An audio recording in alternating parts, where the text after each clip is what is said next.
Okey, alhamdulillah. Rezeki Abang Rashid kita. Alhamdulillah.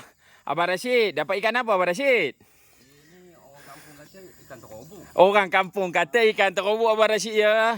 Ya Allah, ya Tuhanku Abang Rashid. Okey yang beli. Abang Rashid, Okey. nak tanyalah. Hari ni hari apa Abang Rashid? Hari ni tahun baru. Tahun baru. Hari 1 hari bulan 1 Abang Rashid. Ya betul.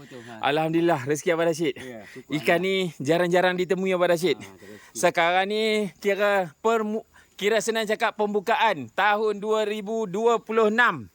Alhamdulillah Abang Rashid dapat ikan terobok Sungai Perak Amin. Amin. Alhamdulillah, semoga dimurahkan. Kan betul tadi dah khabar dah. 1 kilo 500. Alhamdulillah. Terobok Sungai Perak terobok air tawar.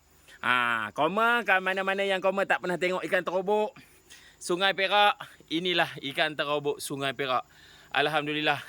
Hidup lagi Cor. Hidup lagi. Masih bernyawa, tengok tu. Ngenik. Alhamdulillah, rezeki Abang Rashid kita. Alhamdulillah, mantap. Amin rabbal alamin. Kita tolong mana-mana. Alhamdulillah, jarang-jarang tak orang kata jarang-jarang tak mengecewakanlah Sungai Perak. Alhamdulillah, mantap. Terobok Sungai Perak.